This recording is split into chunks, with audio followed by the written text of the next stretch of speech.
요즘 뜨거운 엔비디아 GPU 가격 인상 소식입니다. 네, 관련해서 디지타이ム즈 기사가 나왔죠. 네, 맞습니다.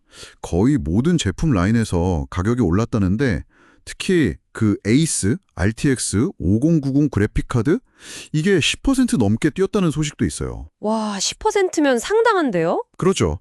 왜 하필 지금 가격을 올리는 건지, 또 미중 AI 칩 규제라는 복잡한 상황 속에서 엔비디아, 특히 젠슨 황 CEO는 어떻게 대응하고 있는지 그 핵심만 한번 빠르게 짚어보겠습니다. 네, 그 고급 게이밍 카드 RTX 5090 있잖아요. 그거부터 시작해서 데이터 센터용 H200, B200 모듈, 서버까지 다 올랐다고 해요. 전방위적이네요, 정말. 네, RTX 5090 같은 경우는 처음엔 90만 원대였다가 최근 100만 원까지 올랐다 하고 다른 50 시리즈들도 5에서 10% 정도 인상이라고 하니까 이게 그냥 수요 공급 문제만은 아닐 것 같다는 생각이 드는데요? 맞습니다. 이게 여러 요인이 좀 복합적으로 작용하고 있어요. 첫째는 중국 외 지역에서 AI 칩 수요가 여전히 폭발적입니다. 아, 여점이요? 네, 특히 주요 클라우드 서비스 제공업체들, CSP라고 하죠. AWS나 구글 클라우드 같은 곳들이 투자를 계속 늘리고 있거든요. 네, 그렇죠. 둘째는 생산 비용 상승인데요. 이게 또 흥미로운 지점이에요. 최신 칩, 그 블랙웰 칩 생산을 TSMC 대만 공장 말고요. 미국 애리조나에 새로 지은 공장으로 일부 옮겼어요. 아, 미국으로요? 네, 그러면서 이제 위탁 생산비, 원자재 값, 물류비 이게 다 오른 거죠. 결국 이 비용 상승분을 가격에 반영한다고 봐야 합니다. 그러니까 그 메이드 인 아메리카 정책 영향으로 비용이 늘었고 그게 결국 소비자 가격에 직접 영향을 주기 시작했다. 이렇게 볼 수도 있겠네요. 그렇죠. 그리고 또 하나는 엔비디아가 그럴 만한 힘이 있다는 거예요. 시장 지배력, 그러니까 가격 전가 능력이 있는 거죠. 하긴 워낙 독보적이긴 하니까요. 네, 수요가 워낙 강력하니까 가격 올려도 팔린다. 이런 자신감이 있는 겁니다. RTX 5090 같은 경우는 좀 특수한 상황도 있었는데 초기에 중국 바이어들이 막 사재기를 했어요. 그랬었죠. 네. 근데 그 이후에 AI 칩 수출 제한 조치가 딱 걸리면서 공급이 더 부족해진 측면도 가격 상승에 영향을 미쳤고요. 가격 이야기 하다 보니 자연스럽게 미중 간의 그 기술 경쟁 이야기를 안 할 수가 없는데요. 특히 트럼프 행정부 때 관세 문제도 있었고 또 AI 칩 수출 규제가 강화되면서 엔비디아가 중국 시장용으로 따로 만들었던 H20 칩이 있잖아요. 네, 맞춤형 칩이었죠. 그 판매가 사실상 막히면서 분기 실적에서 55억 달러, 어마어마한 손실 가능성까지 얘기가 나왔었거든요.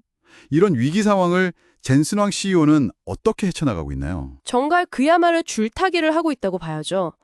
한편으로는 미국 정부를 계속 설득하고 있어요. 정부를요? 네.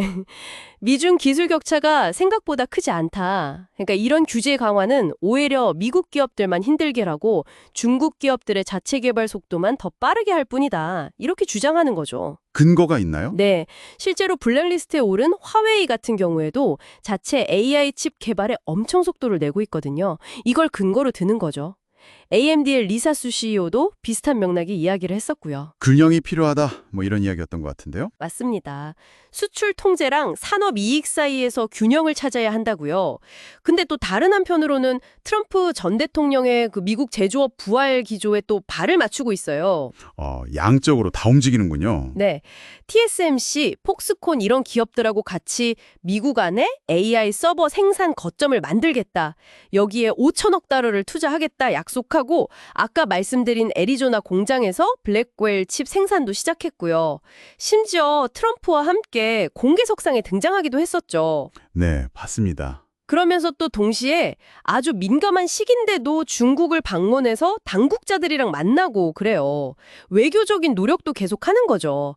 이 지정학적인 압박하고 사업적인 필요 사이에서 정말 균형점을 찾으려는 시도가 치열해 보입니다. 그 중국 수출 규제라는 악재가 분명히 있는데도 엔비디아 실적 자체는 또 굉장히 견고하다는 점이 놀랍습니다. 이건 왜 그런 건가요? 네, 그게 참 그렇죠. 2025 회계연도 4분기 실적이 시장 예상을 훨씬 웃돌았어요. 매출은 전년 같은 기간보다 78% 늘었고 특히 데이터 센터 매출은 93%나 급증했습니다. 93%요? 와.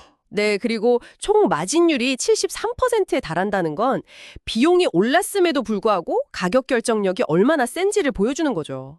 거의 뭐 부르는 게 값이다 이런 수준인데요. 그렇죠. 2026 회계연도 1분기 매출 전망치도 여전히 좋아요. 전년 대비 65% 성장할 걸로 보고 있습니다. 물론 그 전분기가 262% 성장했으니까 성장률 자체는 좀 둔화되겠네요. 되겠지만 여전히 높은 수준이죠. 이게 가능한 건 중국 외 지역 수요가 워낙 강력하고 또 중국 시장 안에서도 어떻게든 칩을 구하려는 움직임들이 계속 있기 때문이에요.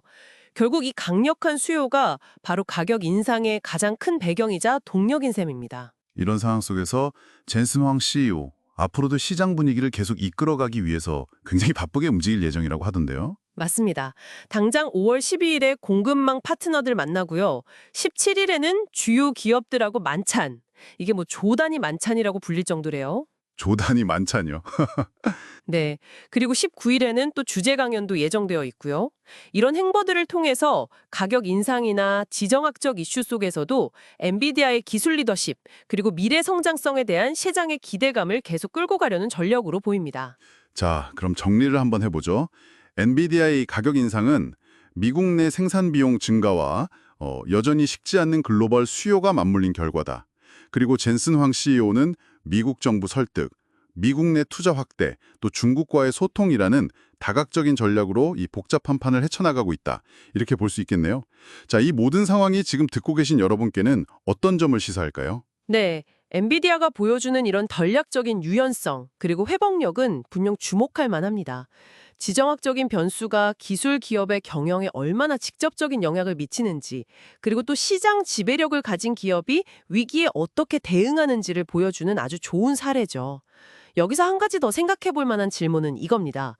앞으로 AI 기술 패권 경쟁이 더 심화될 텐데, 그때 국가적인 이해관계, 그리고 기업의 생존 전략, 또 글로벌 공급망의 현실, 이 세 가지 사이의 충돌과 타협이 과연 전 세계 기술 리더십 지형도로 어떻게 바꾸어 놓을 것인가 하는 점입니다. 정말 중요한 질문이네요. 네, 이 질문에 대한 답을 함께 찾아가는 과정이 앞으로 정말 중요해질 것 같습니다.